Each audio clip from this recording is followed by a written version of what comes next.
I was getting on a plane and I could see through the cockpit that a female was a pilot.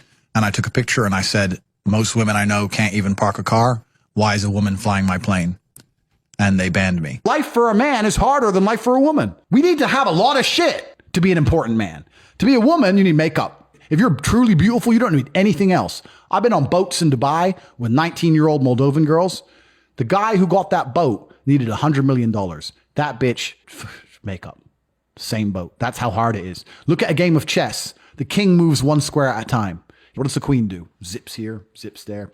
Easy for a chick, right? If you're the kind of person who feels like they need therapy, you're useless. Because in the harshest realities of this cold world, there are people in Syria whose entire families have been blown to fuck, who are still getting up every day, making fucking bread and selling it on the streets so they have enough money to buy a new pair of sandals sometime next year. Never say go into bed. Go into bed is emasculate. Cowards need sleep. Oh, I'm texting you, you beautiful girl, but I'm tired. I'm going to bed.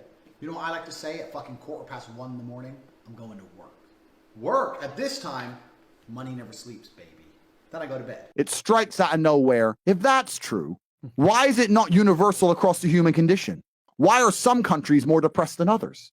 Explain why some countries have no depression and some countries have a bunch of depression. Maybe because in some countries, all we do is talk about depression and fucking promote it. Bam. And in some countries, we don't. The reason that depression is promoted is because it allows you to become ultimately selfish, live inside of your mind, become obsessed with me, I'm sad, I'm sad, I'm sad. So you don't pay enough attention to what's going on around you to realize you're getting fucked by a ruling class who don't give a shit. And anyone who sits here and tells me, well, depression's real, you're telling me that your mindset is weak. And I'm not going to adopt the thinking of weaklings. I'm busy living fucking life. Michael Jackson was anything less than a G. And now all these kids are coming out going, he touched me, he touched me. Let me tell you something. If you were a parent and you let your kid stay around Michael Jackson's house, now you want to come here and be all upset your kid got touched.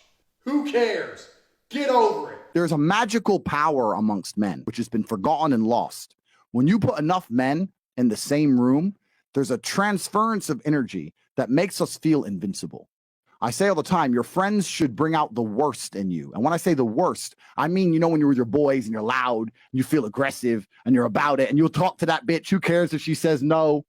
They bring out the worst in you because you don't give a fuck anymore. Because what used to happen evolutionarily is when large groups of men got together, you charged at the enemy. You ran at the spears. Hey, Tates, 28 years old, just lost my father, about to lose my mother soon from cancer. How do I deal with grief, and does the pain ever go away? How do I deal with grief is a question that I always find very complicated. I've had a similar situation happen in my life. What choice do you have? What happens if you don't deal with the grief? Are you going to kill yourself, drink yourself into depression, ruin your own life? You have no choice. You're on a train track, and you can either change the direction of the train that goes off a cliff, or you could keep it on the track. Time is going to still keep going on, and you are going to be sad. So are you going to be a sad winner, or are you going to be a sad loser? What do you say if a guy was working a 9 to 5, married to a woman, had a couple of kids, go on his 2 or 3 holidays a year? I'll say congratulations. I would genuinely say congratulations. If you're happy with that, absolutely congratulations, and I don't look down on you. That's perfectly fine. But some men are just not born that way.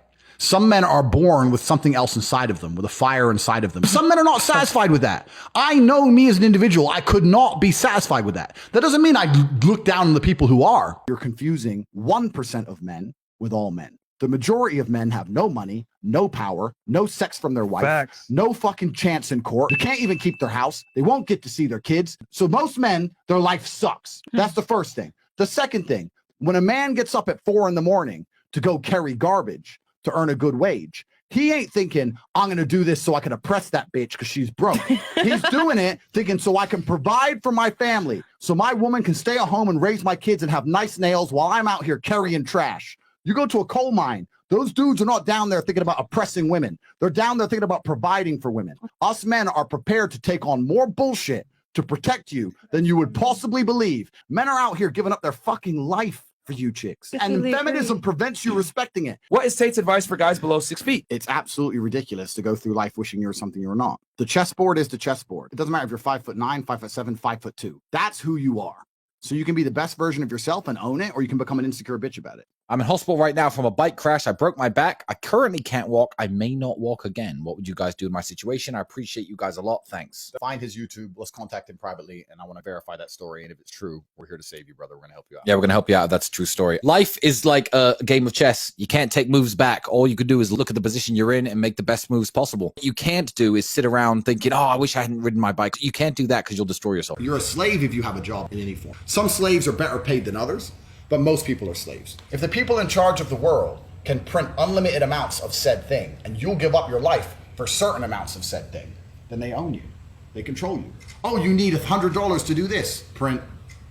It doesn't matter. It's not real. So who cares?